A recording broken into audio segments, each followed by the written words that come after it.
The check is in the mail. Technology is changing the kinds and number of jobs that we have in this economy. So there's a push to give people who lose out a guaranteed minimum income. But how big would that check be, and who would it come from? Questions for Lee Cowan to answer in our cover story.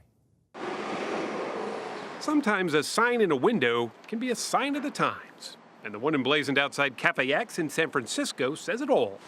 Robotic coffee bar. Now, we've heard for years that robots are coming for our jobs, eventually. And maybe that's why no one here seemed particularly surprised at being handed their machine-made macchiato. That said, it is pretty remarkable. This one-armed barista can crank out about 120 drinks an hour, with few, if any, mistakes. If you're lucky, you might even get a wave. It's not a bad-looking future, unless you're a human barista, that is, in which case, this all might have you feeling a little insecure about your job. The best estimate is about 30% of all jobs that people now do will be lost to technology. But most of those will be replaced by new jobs. The real problem is that the new jobs won't pay as much as the jobs that are lost. Robert Reich was the labor secretary under President Clinton. Just like he says, even at Cafe X, there are humans being paid to work alongside technology. But a seismic shift is coming, warns Reich, that will force us to look at work in a whole new way. Work gives structure and meaning to people's lives, and if we don't have to work, are people going to become philosophers, painters, artists? Are they going to be involved in their communities, do voluntary work, or are they just going to sit around watching television? And we really don't know that answer, right? We don't know.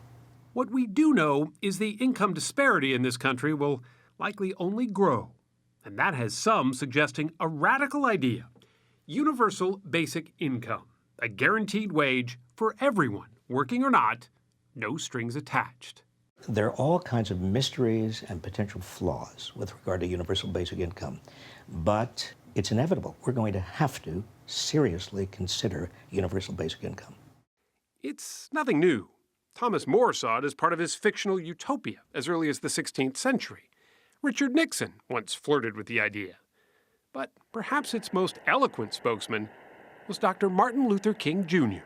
Now, one of the answers, it seems to me, is a guaranteed annual income, a guaranteed minimum income for all people and for all families of our country. On the face of it, this notion of just giving people free money, it sounds pretty simple and it sounds pretty attractive. Mm-hmm. The problem is it's not free. There are trade-offs. In order to finance something meaningful as a basic income for truly poor people would require us to find a significant amount of additional revenue. Where would we find that? Professor Laura Tyson teaches economics at UC Berkeley and says even if every other social safety net program was cannibalized to pay for it, the math still won't add up. Let's just take a simple example. $10,000 a year, 300 million people. That's $3 trillion. 3 trillion. 3 trillion. The budget is about 4. So that's 3/4 of the entire federal budget.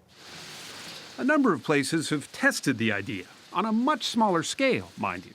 But so far, economists say none of those tests has been scientifically rigorous enough to determine much of anything. Which is why a lot of people are now looking at Stockton, California. Growing up, my goal was to leave Stockton and never come back, actually. There's a new mayor here, Michael Tubbs, just 26 when he was elected, having gotten the job based in part on his promise to improve the economy. 25% of our population lives in poverty, but I would argue that another 25 to 30% are just one paycheck away. He thought, what if he could provide that one extra paycheck? A payout not generous enough to encourage people to stop working, but big enough to give some financial stability. I'm not saying give everyone a Mercedes-Benz or give everyone a yacht or give everyone a private jet to travel to meetings to. I'm saying give everyone an income floor so they're able to make decisions to provide for themselves and their families. He partnered with the Economic Security Project, an organization chaired in part by Chris Hughes, one of the co-founders of Facebook, who's written extensively about the basic income idea. Starting this fall, His group will underwrite an 18-month experiment in Stockton that will give $500 a month to about 100 families and see what they do with it. Tubbs knows it's not without its risks. It's no strings attached. You don't know and have no control over what people will do with the $500. Luisa Castagnon has a pretty good idea. It would put a little bit of relief on our stress, let us breathe a little bit. I don't even remember the last time I took my kids to the movies. Have a good day. She works for minimum wage at a Stockton elementary school as both crossing guard and playground monitor. She's not sure if she'll be one of the ones getting the money, but she hopes whoever does will take the experiment seriously. Don't go blow it on something dumb. Use it to get yourself out of debt. Use it to get yourself ahead. The plausibility of the basic income idea is still a matter of some pretty basic debate. It's a big investment with big unanswered questions. But for people like Mayor Tubbs, the economic challenges that lie ahead may be even bigger. I want answers to these questions. I want to really be able to say, no, I tried this in my city and this is what happened. Good or bad? Good or bad, but being an internal optimist and knowing the folks in my city, I'm very confident that it's going to be good.